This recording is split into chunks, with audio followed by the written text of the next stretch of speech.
for Charleston White. I think this was 16ShotEm. I seen some clips of it. This the whole interview. So we gonna tune in and check them out.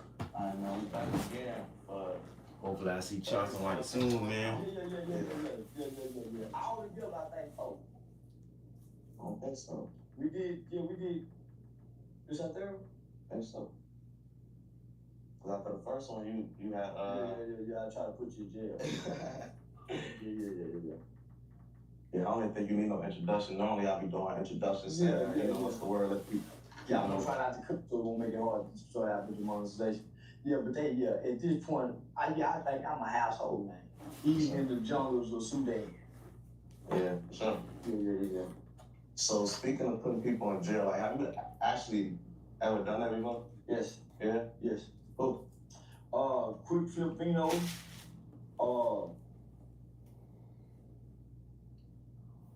Flo Malcolm. I seen that.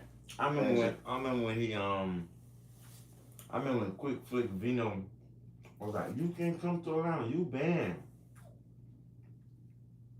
You can't come to Atlanta, you banned. That nigga probably put that police on that boy. I don't know why people think they can tell another person they banned from a city that you don't even own. Like, I don't know why people think that shit cool. That shit's stupid. To tell somebody they banned from here, they can't come. Now this dumb man looking stupid in jail. No. And a bunch of names I don't know. And then there's a lot of put themselves in jail by making threats online to me, and they catch the attention of the cyber police. And so the cyber police look at their page and start ignoring. So in all seriousness, I've helped law enforcement agencies in America arrest over 57 people. Yeah, all for them making threats online. Because I don't know who most of the people are. FBI told me they watch everything I do. I got pulled over one time. I bought a 50 cal. And I was getting into it with China Magnum at the time. So I pretended like I had some Asian women trapped out in the basement. I was saying, now, and I got all my gun, but I put out some bad gun and showed that 50 cal. Within 4 hours, I'm riding through Eastwood Stop 2 going live. They tracked me through the live. The FBI had 4 police department stopped me at the store, put me in the back seat. They looked to make sure I had a 50 cal on me. The FBI was at my mother's house. They told my mother what they were there for. And my mom said, that's all true. Y'all come on in. She said, man, we know it's not. Mom said, no, y'all can't come to this house and make them accusations against my boy and not come here and see them. So I'm in the back seat, nervous, and I'm trying to figure out what I mean. So when the FBI agent came, they had a picture of one of my Instagram posts when I bought the 50 cal.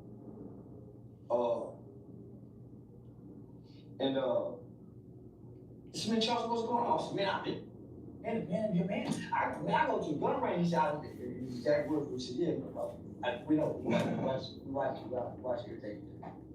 You got to think, homie, one point in time, I didn't play a troll. I was a radical, talking KIL people, RAP, like they used to. So, one time I went downtown when they seized my barbecue pit. I went downtown in the middle of lunch hour, and I stood on right in front of City Hall and said that Timothy McVeigh is my hero. I can't wait till we start doing white people like white people used to do the nigga thing. Within an hour, I was in the backseat of a police car, and so he got out. All I see on the screen was bomb threats. Say, man, when he got in the car, man, I ain't make no bomb threat, man. I said Timothy McVeigh. Who's Timothy McVeigh?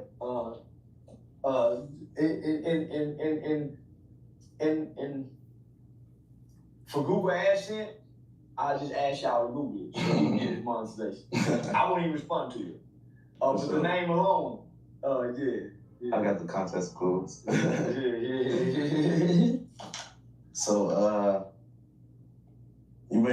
viral recently with the Montana 700 situation. People say you go live as you're saying. Immediately after it happened. Yeah. Yeah, immediately after it happened.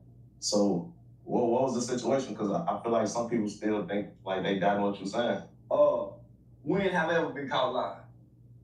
I just left the club with you. What happened? The whole style was just talking about that. So say, man. So he went. So yeah. And you saw me talk to the main manager, telling how he can sue. They got rap entourage, a bunch of hang-ons, shoe shoes, and foo-foos. They got probably 3 sections, maybe 60. Each section on the whole 8. The girls can't even get in and shake it through. So I'm just sitting up there looking at it because it looked like a Tarzan movie. Monkeys in the jungle. Ain't nobody really throwing no money. I'm by myself. Yeah, just check it out. Man. So I heard the manager come up and voice his frustration about how disrespectful they were. He kept his composure, he didn't sound mad or nothing. Another manager, floor manager, noticed that all the girls was not going away from him. He said, "Why? Them niggas just start a fight with somebody. All the girls go, they can start a fight with somebody." And lo and behold, Dre, the manager who tried to break it up, tried to get, hey man, y'all stop this. They throw the food in his face, or not, they throw the money in his face. Stack, like 3 stacks, boom, 100. So when you do that, he snatched his ass up. I watched 20, couldn't get him off him, literally. See the thing about it, when you rap packing a nigga, you don't need 20 because the blows aren't as effective. Because y'all gonna be hitting each other's hands, you know what I'm saying? So he absorbed some good blows because he hit him from back, boom, with the perfect, and they couldn't drop it. He failed because he stayed on the nip. It's just like a pit. I saw how they was jumping him. He stayed on the. Damn. He didn't just hold him. He plummeted him. Mad. Standing him back up. He won't let him go. Why they hitting him? He never let him go. I said, "What? Wrong? I thought he was gay because he don't talk." And he got the pretty curly hair. You know, the pretty boy Puerto Rican. Got a little weight on him. He took everything they do. They could not get him off Jody. Melvin was on Jody that. My little baby boy for 4 plus 3. He ain't 700 no more. He's 4 plus 3. So what? Like, is he like an gangster rapper? I ain't really up on. I think he's a TikTok rapper. Yeah, I think he's a TikTok rapper. But listen, he was supposed to get to the car and tell all of them, "Give me y'all black shirt." Well, all of y'all see shirt printed up and a dummy like this. Yeah. Y'all couldn't stop that. And we 60 deep. They don't have no big muscle security guard. They weren't trying to pull him off? Man, he couldn't. That's too many people though, man. Man, so they absorbed more blows than him, but they were getting some good ones when he was on his feet. Yeah, shout out to Dre. So the record label was there. Album release party. Got inside call, say, man, to tell Dre somebody from the record came down. He can sue the record company. Album release party, this is their artist. Somebody got hurt. That's probably a lot of money too. Hey. They go past just the individual. Hey, somebody got hurt. So, no, he jumped on it. I mean, he can right now, he claim brain damage, mental anguish. Yeah, he can work clean right now. Legally, without cheating system. Yeah, that happened. Yeah. I had seen on live, you had said you was speaking on Ben 10, and you basically prayed Ben 10 die. Yeah, he ain't no good with them baby deer legs. Boy can't get them legs to stand up on him. What you mean? What you mean? You see the baby deer? The baby deer can't stand up straight. It take him a while. That line and how he gonna be chasing, Baby, their leg be wobbling at first. Boy can't stand up. Think he paralyzed? They say he paralyzed. They were saying he was dead too, though. I ain't seen him. Well, not dead, but they were saying like he might not make it. And He ain't making it. What he gonna do with legless? He was a bad standing up with them 2 feet and 10 toes. Now he wet noodle legs. Yeah, boy, he can't do nothing on his back. But be mad at God. What you gonna do, man? Paralyzed? That was tough. It ain't like his uncle them in the 90s when they had their gang banging homeboy that went him through the crowd in the club. Don't get picked up no more. yeah. That's right now. Then them legs go stinky because they gonna be dead without the moving. And the boy gonna have them bed soles on his ass. You know this man for the age. I been around dead leg people before. I got something on that. You know, just all right. They know them legs, and he ain't gonna better. He can. And I be hearing. it's a norm. I be wondering how they be It's a doing that norm. shit. He just numb. He just happy. It's on him. He can't feel nothing. He can't come. Man, it gotta be something. If you paralyzed below them legs, I mean, you just wasting your time, man. you can pee on yourself and not feel it. But stimulation comes through the mind, not through the touch. Hey, Nick, that's watching this, man, let us know, like. You ain't gotta let me know. You just can't stand up. You just can't take your feet up and get on your tiptoes while back on your heel. You is deficient. What you talking about? Or standing up and come through the house unless you just got a heart and it's numb. Yeah, you ain't nothing but a music part, man. You can't hear. No, man, don't get him with that kind of courage. You don't want to hear from you. You don't want to see him. Not to say that it's gonna be the blues. Yeah, we jump off the dresser on real, sit down at it. So, not exactly with the Ben 10 situation, but just like looking at that and then looking at, it seems like a lot of people die around J Punch Jr. Like, he ain't that bad. He ain't take that. Man, he just a flunky. Yeah, he just a flunky.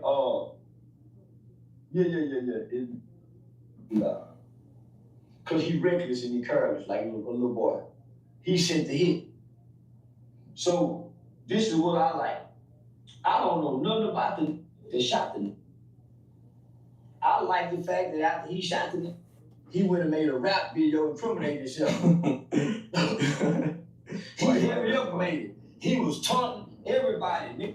He was bragging with ego about shooting. You would have thought he got cleared or something. You would think he would have got a lawyer. Didn't talk to nothing. Online, the record label, you don't do nothing. You don't get a lawyer. He been waiting to be a shooter. He ain't never been a shooter before. I think he had got shot before or something like that. I don't know nothing about it. But when I went and watched the little boy video, he was too excited and happy about shooting it. When you book with Corporate Traveler, booking that's is crazy. I just heard about it. 2 motherfuckers shooting at each other. I don't know why the fuck people think that shit cool. Like taunting people, making fun of a motherfucker dead, making fun of somebody shooting at them.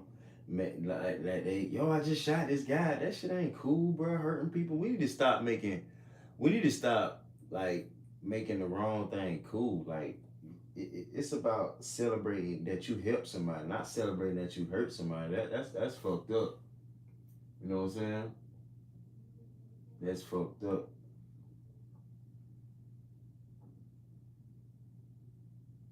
You know what I'm saying? That's something to think about too, though. Like, you know what I'm saying? What the fuck this world coming to if everybody just mistreating everybody? Everybody just fucking over everybody bragging about hurting people, that shit wrong. When you know what comes with shooting, the law enforcement, now you have it. But when I read what the police, what the feds said they did, he was mad. He wasn't mad.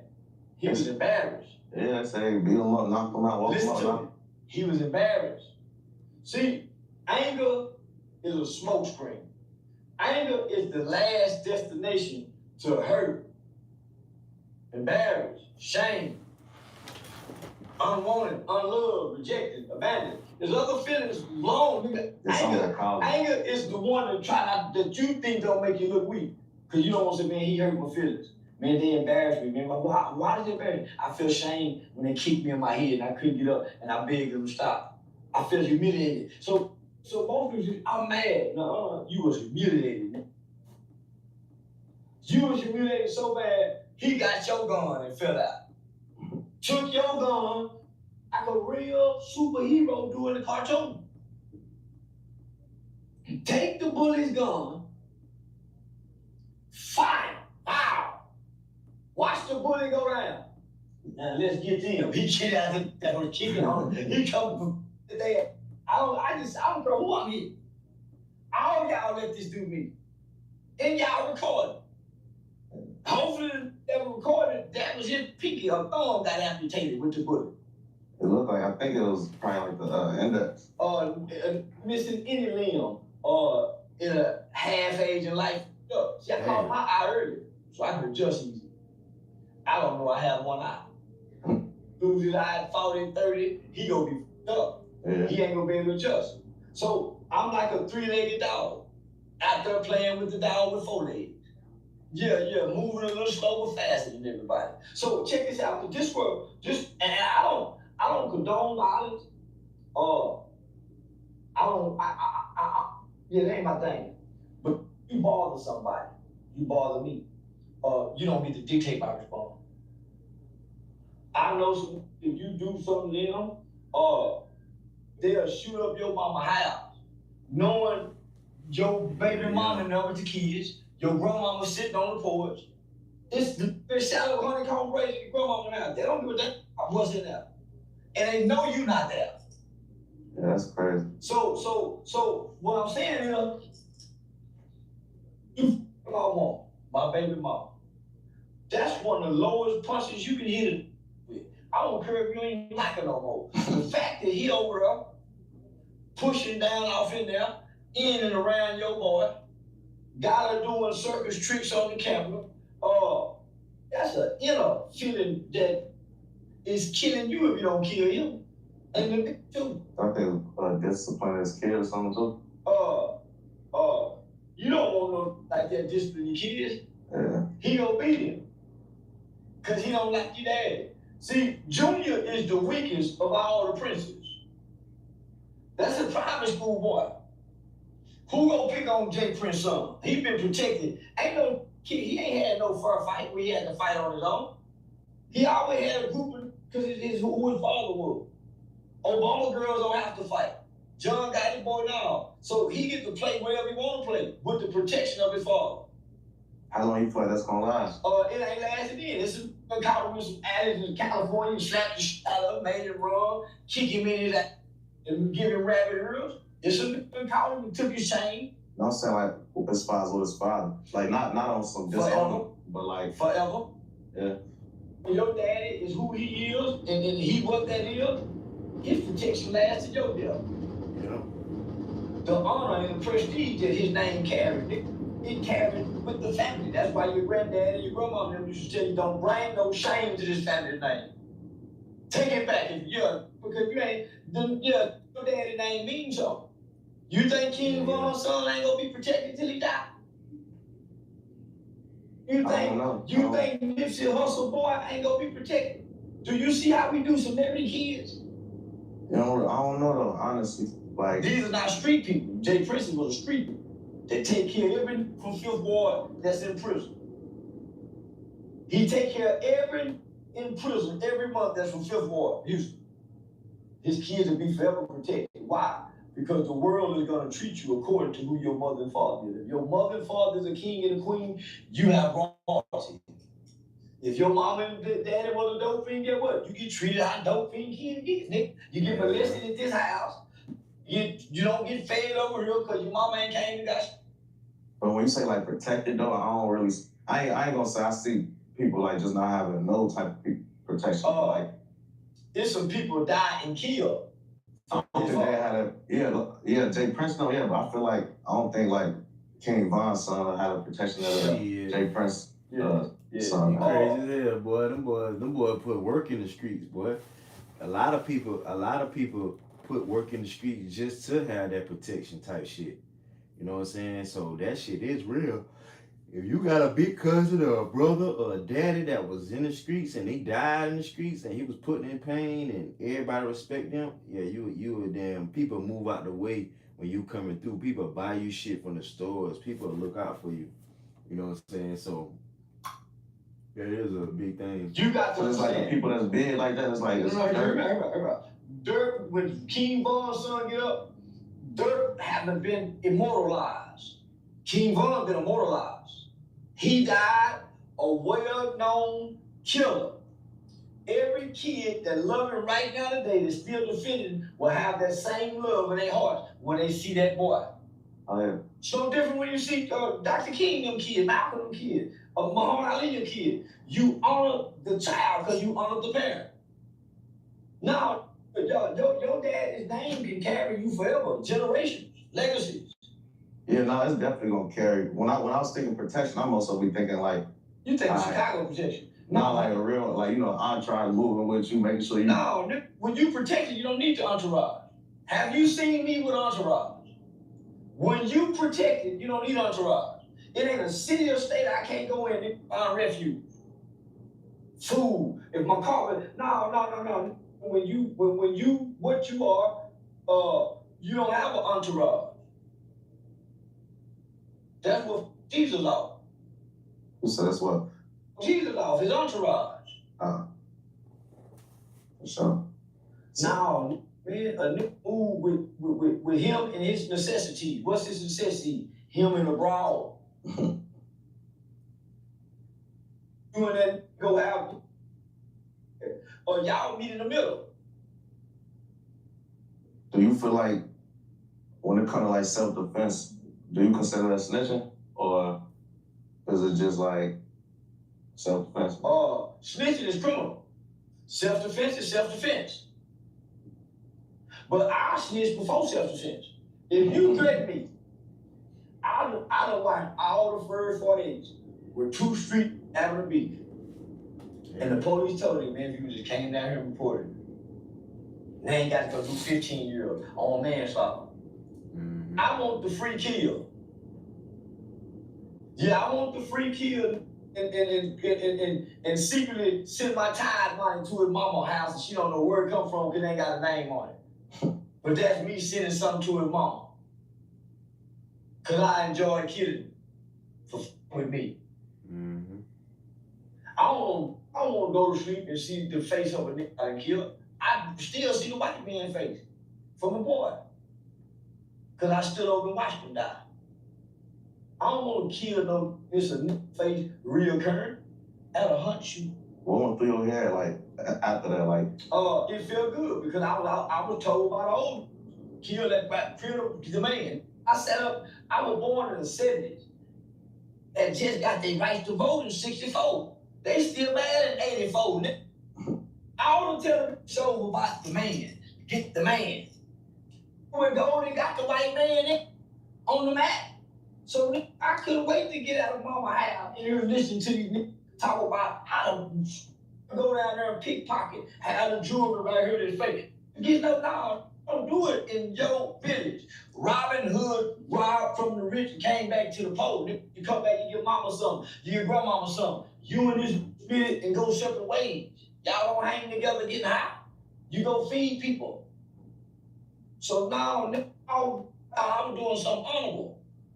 Taking a white man's life. Shoot them up. I thought that was honorable, nigga. I was told to go across the railroad tracks. Why? Sometime when we snuck out at nighttime in 89, 88, it's a truck full of white boys. Let's get them. So when we see them, it's like gazelles in line.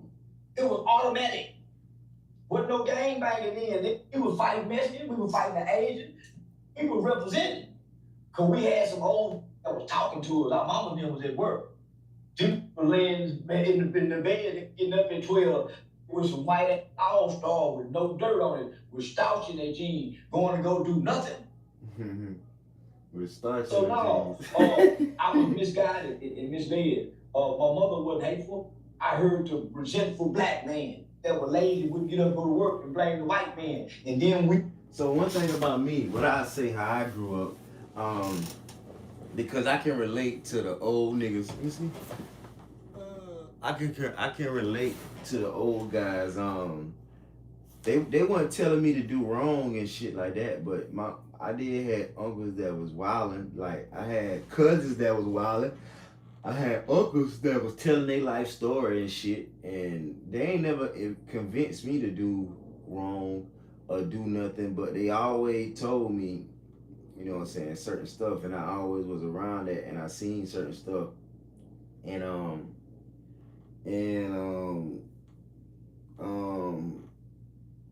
that I mean, you just gotta just be a. I'm glad. Damn, stutter. I'm glad. Like how I grew up. If I think about it, I grew up really right. Like, cause I was led right. Most people was led wrong. I really was led right. That's why I can't do wrong, because I know better. Like, I know better. If I was to get in trouble, me, you, and somebody, my people or or anybody that know me or know my family, they gonna say, that boy right there, he know better. Or if I come to your house or whatever, and the mama will say, that boy right there, you need to hang around that boy. That's a good fella. He's a good man. That's a good fella. He a good young man. He a handsome young man. He a good man. So I had that reputation. So another guy may come around and somebody, my grandma may tell me, don't hang around that boy right there. That boy, they bad business. That boy, they trouble. Don't hang around him. I was the guy motherfuckers to say, hang around him. And, you know, I still was with the shits, but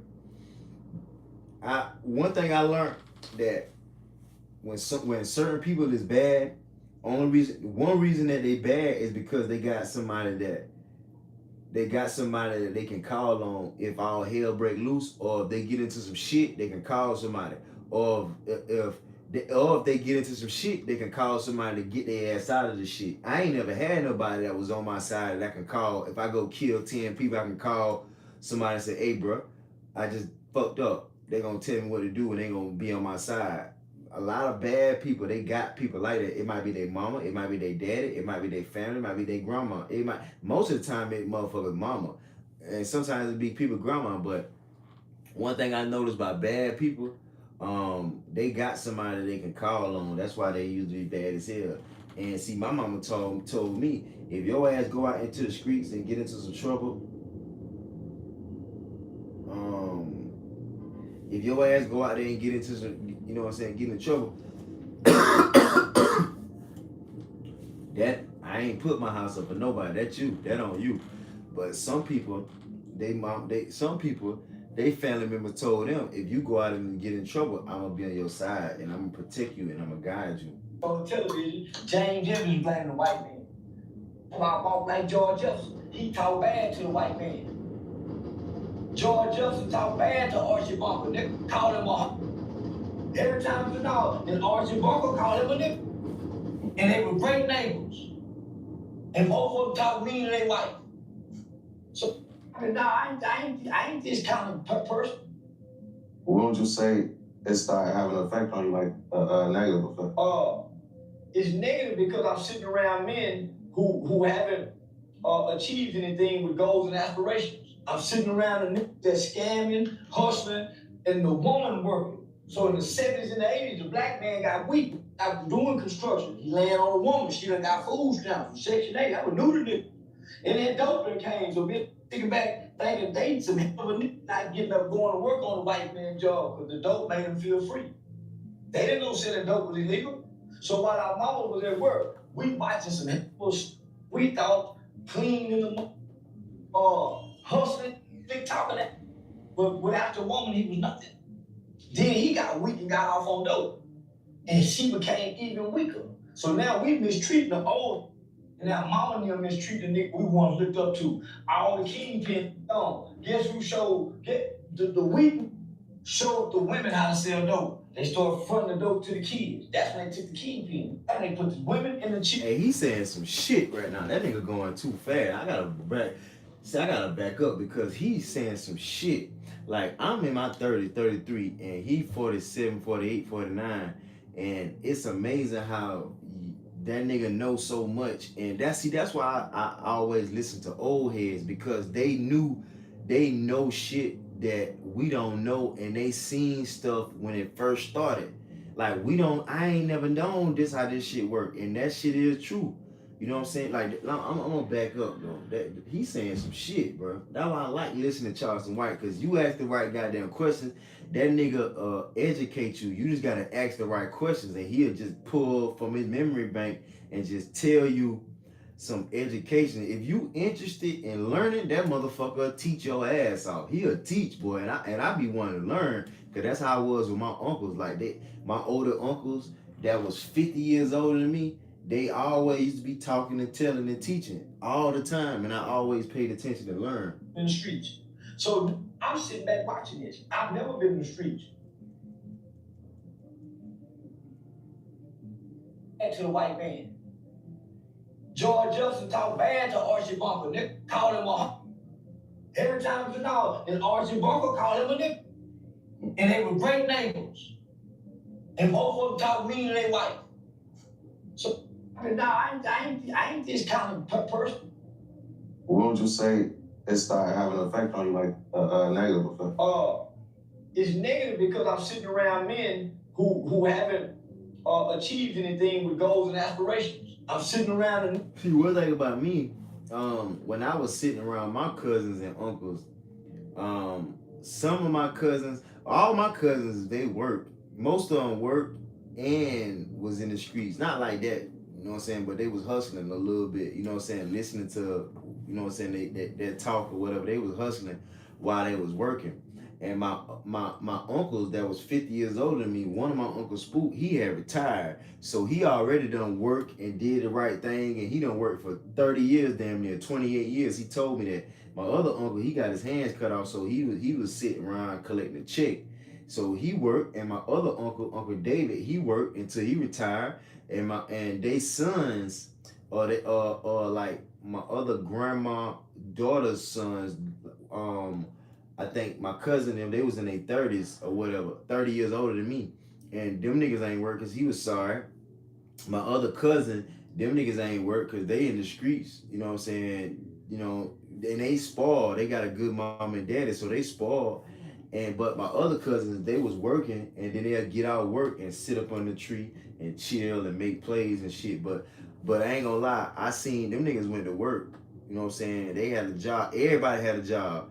But they had a job, but I had to study them and learn them because they had a job that they couldn't get fired from, that was easy money that they can go to a bullshit ass job, make that money real quick and get the fuck on through and come back and get off at 1 o'clock. Some niggas get off at 3 o'clock and they make their money. And it looked like they chilling all day, because by the time I'm out of school, I get out of school 3 or 4 o'clock. When I get out of school, the whole motherfucking yard packed. Everybody packed. Nigga, they cooking on the grill every day up under the tree. And then my uncles, they up on the car shelter, so it looked like nobody ain't working. While my mama, her ass going to work every day. My cousins, my girl cousins, my mama cousin, they kind of like my aunt. She they all the women going to work, so I watch people go to work. But grandma ain't went to work because she was older. My other grandma, she was sick, she wasn't working, and then her kids, they retired. And then 2 of my cousins, they ain't working because both of them spoiled, one of them working the system. So so you got some people working and they off of work, and then you got some people ain't working because they retired and different reasons, but they all had money and they all getting money. And one thing about my uncles, like, they work and put that time in and they taking care of home. So they can come to mama house and sit up on the tree, drink, smoke, and bullshit all day, because they got the bills paid. And then them niggas was the type of niggas that let they old lady get the check and she just do what she's supposed to do with it. You know what I'm saying? And she pay all the bills. So I get that. But like he said, he was raised around niggas that was hustling, that was pimping, that was scamming. Them niggas just sitting on their ass collecting, and they getting food stamps And they goddamn, see, I ain't never heard about food stamps. I started hearing about food stamps until I got out of school. You know what I'm saying? I ain't never heard of that. And then Section 8, I ain't never heard of that. I ain't never know what that shit is. I was like, no fucking wonder everybody got a motherfucking crib because they ain't paying no rent.